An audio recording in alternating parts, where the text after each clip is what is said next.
शिखा classes में आपका स्वागत है। हम लोगों ने पॉलिटी का सिलेबस जो है वो डिस्कस कर लिया था। अब हम लोग उसके सिलेबस को आगे बढ़ाते हैं। तो पहला टॉपिक हमारा ये है कंपनी का शासन। कंपनी का शासन 1773 से लेके 1853 तक हम लोग पढ़ेंगे। तो सबसे पहला हम लोग पढ़ेंगे 1773 का रेगुलेटिंग एक्ट। तो आइए हम लोग इसकी विशेषता जान लेते हैं। 1773 का रेगुलेटिंग एक्ट, बंगाल के गवर्नर को गवर्नर जनरल बनाया गया था। यहाँ पे क्या हुआ था कि जो बंगाल का गवर्नर था उसको गवर्नर जनरल का पद दे दिया था। ठीक है। और दूसरा पॉइंट ये है हमारा, बंगाल के पहले गवर्नर लॉर्ड वारेन हेस्टिंग्स थे। ठीक है, इसको आप लोग नोट कर लीजिएगा, बहुत ही इंपॉर्टेंट पॉइंट है कि बंगाल के पहले गवर्नर लॉर्ड वारेन हेस्टिंग्स थे। ठीक है। अब तीसरा विशेषता हमारी ये है कि 1774 में कलकत्ता में उच्चतम न्यायालय का गठन हुआ था। 1774 में कलकत्ता में उच्चतम न्यायालय का गठन किया गया था पहली बार। ठीक है। अब हमारी चौथी विशेषता है कि इसमें जो उच्चतम न्यायालय के पहले मुख्य न्यायाधीश थे वो एलिजा इम्फे थे। ठीक, कि पहले मुख्य न्यायाधीश एलिजा इम्फे थे। ये पेपर में पूछा जाता है कि जो है कलकत्ता में सर्वोच्च न्यायालय का गठन कब हुआ था? 1774 में। और इसके मुख्य न्यायाधीश कौन है? एलिजा इम्फे। ठीक है। उसके बाद पांचवी विशेषता ये है हमारी, कर्मचारियों को निजी व्यापार पर प्रतिबंध लगा दिया गया था। ठीक है। यहाँ पे क्या हुआ था कि कर्मचारियों को निजी व्यापार पर प्रतिबंध लगा दिया था और भारतीयों से जो है उपहार और वह रिश्वत लेने के लिए मना कर दिया गया था। ठीक। फिर अब हम लोगों ने 1773 की रेगुलेटिंग एक्ट की विशेषता देख ली। अब हम लोग 1784 का पिट्स इंडिया एक्ट की विशेषता का डिस्कशन कर लेते हैं। अब यहाँ पे पूछा जाता है कि पिट्स इंडिया एक्ट हमारा कब आया? तो कब आया? 1784 में आया। ठीक है। ये बहुत ही इंपॉर्टेंट है, आप लोग हर एक चीज नोट करते चलिए। फिर उसके बाद इसमें पहली विशेषता है कि कंपनी के राजनीतिक और वाणिज्य कार्यों को पृथक कर दिया गया था। पृथक मीन्स होता है अलग करना। ठीक है। तो यहाँ पे राजनीतिक और वाणिज्य कार्यों को अलग कर दिया गया था। ठीक। फिर दूसरा हमारा पॉइंट ये है कि यहाँ पे द्वैध शासन का प्रारंभ हुआ था और दूसरी क्या चीज हुई थी? बोर्ड ऑफ कंट्रोल का गठन हुआ था। अब हम लोग 1786 का अधिनियम पढ़ते हैं। 1786 के अधिनियम में क्या हुआ था? यहाँ मैंने आपको बताया था बंगाल के गवर्नर को गवर्नर जनरल का पद दे दिया गया था। ठीक है। और यहाँ पे लॉर्ड कॉर्नवालिस को बंगाल का गवर्नर जनरल नियुक्त किया गया था। यहाँ हमारे बंगाल के पहले गवर्नर कौन थे? Lord Warren Hastings. यहाँ पे क्या किया गया था? जो बंगाल का गवर्नर जनरल का यहाँ पद दिया गया था उस पद पे लॉर्ड कॉर्नवालिस को नियुक्त कर दिया गया था। ठीक। दूसरा पॉइंट ये है कि जो लॉर्ड कॉर्नवालिस थे इनको 1778 के अधिनियम के द्वारा कमांडर इन चीफ का पद भी दिया गया था। फिर चौथा हमारा आता है चार्टर कानून। 1813 का चार्टर कानून आता है। फिर इसमें क्या हुआ था? 1813 में जो भारत में कंपनी के एकाधिकार व्यापार को समाप्त कर दिया गया था। लेकिन यहाँ पे चाय का व्यापार और चीन के साथ जो वो भारत का व्यापार था वो चल रहा था, उसको क्या कहते हैं, समाप्त नहीं किया गया था। ठीक। फिर उसके बाद क्या हुआ था? ईसाई मिशनरियों को धर्म प्रचार की अनुमति दे दी गई थी। तो ईसाई मिशनरी जो है वो भारत आके अपना जो है वो धर्म प्रचार कर सकते थे। ठीक। इसकी अनुमति प्रदान कर दी गई थी कब? 1813 के चार्टर कानून में। फिर उसके बाद पश्चिमी शिक्षा के प्रचार प्रसार की व्यवस्था की गई थी। यहाँ पे क्या हुआ था, पश्चिमी शिक्षा के प्रचार प्रसार की व्यवस्था की गई थी। पहली बार यहाँ पे शिक्षा की व्यवस्था की गई थी। तो अब हम लोगों ने सारी विशेषता पढ़ ली है। अब हम लोग एक बार और फिर रिवाइज कर लेते हैं। तो क्या हुआ था, 1773 के रेगुलेटिंग एक्ट में ये हुआ था कि जो बंगाल का गवर्नर था उसको गवर्नर जनरल का पद दे दिया गया था, और जो बंगाल के पहले गवर्नर थे वो वॉरेन हेस्टिंग थे।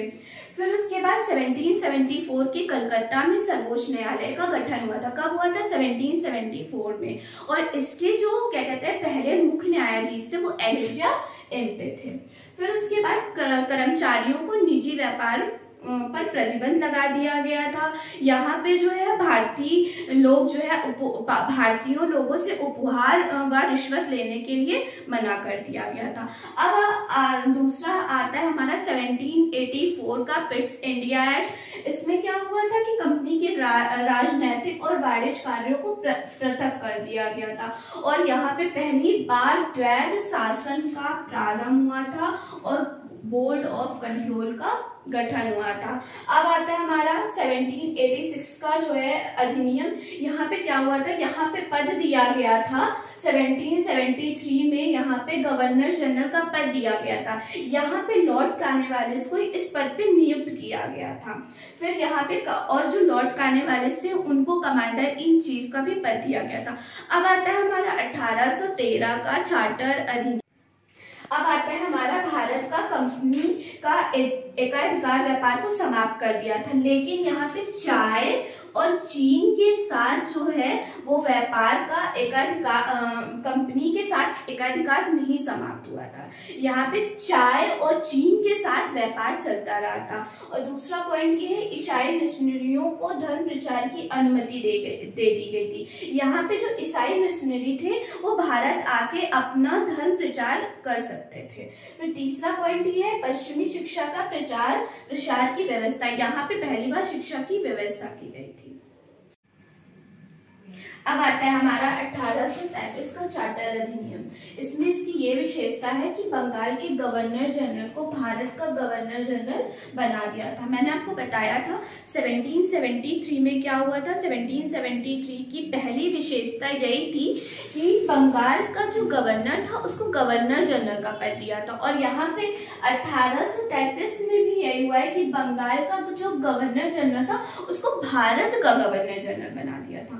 ठीक है। दूसरा पॉइंट ये है कि भारत के पहले governor general Lord William Bentinck हैं। तो मैंने आपको बताया था बंगाल का गवर्नर कौन था, वॉरेन हेस्टिंग। बंगाल का गवर्नर जनरल कौन था, 1786 में लॉर्ड कॉर्नवालिस को नियुक्त किया गया था। अब 1833 में भारत के पहले गवर्नर जनरल कौन थे, वो लॉर्ड विलियम बेंटिक थे।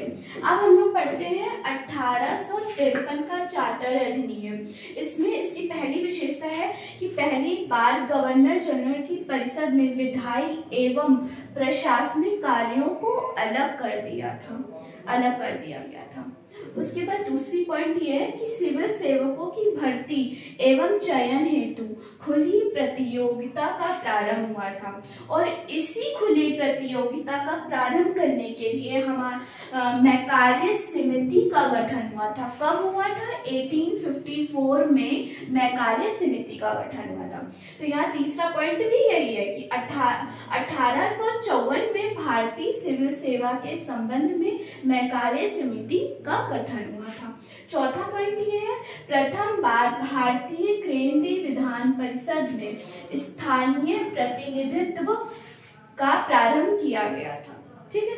अब हम लोगों ने 1773 से 1853 तक पढ़ लिया। अब हम लोग रिवाइज कर लेते हैं। 1773 में क्या हुआ था कि इसमें बंगाल का जो गवर्नर था वो वॉरेन हेस्टिंग था, और यहाँ पे दूसरा पॉइंट ये हुआ था कि जो बंगाल का गवर्नर था उसको बंगाल का गवर्नर जनरल का पद इसमें दिया गया था। और 1786 में क्या हुआ था कि 1786 में ये हुआ था कि लॉर्ड कॉर्नवालिस को बंगाल का गवर्नर जनरल नियुक्त कर दिया गया था। और इसमें क्या हुआ था, 1833 के चार्टर अधिनियम में क्या हुआ था, बंगाल के गवर्नर जनरल को भारत का गवर्नर जनरल बना दिया था, और जो भारत के पहले गवर्नर जनरल थे वो लॉर्ड विलियम बेंटिक थे। ये बहुत ही इंपॉर्टेंट है, आपके पेपर में पूछा जाता है। और बहुत ही ज्यादा कंफ्यूजन होती है, क्योंकि बंगाल का गवर्नर कौन था, बंगाल का गवर्नर जनरल कौन था, और भारत के पहले गवर्नर जनरल कौन बने, तो ये चीज बहुत ही ध्यान दीजिएगा आप लोग। फिर उसके बाद क्या हुआ था, 1853 के जो है चार्टर अधिनियम में इसमें गवर्नर जनरल की परिषद ने विधायी एवं प्रशासनिक कार्यों को अलग कर दिया था। फिर उसके बाद दूसरा ये है, सिविल सेवकों की भर्ती एवं चयन हेतु खुली प्रतियोगिता का प्रारंभ हुआ था, और इसी प्रतियोगिता का प्रारंभ करने के लिए मैकाले समिति का गठन किया गया था। कब किया गया था, 1854 में किया गया था। उसके बाद चौथा हमारा ये है कि भारतीय केंद्रीय परिषद में स्थायी प्रतिनिधित्व का प्रारंभ किया गया था। हम लोगों ने कंपनी का शासन पढ़ लिया। अब हम लोग मिलते हैं नेक्स्ट वीडियो में। Thank you.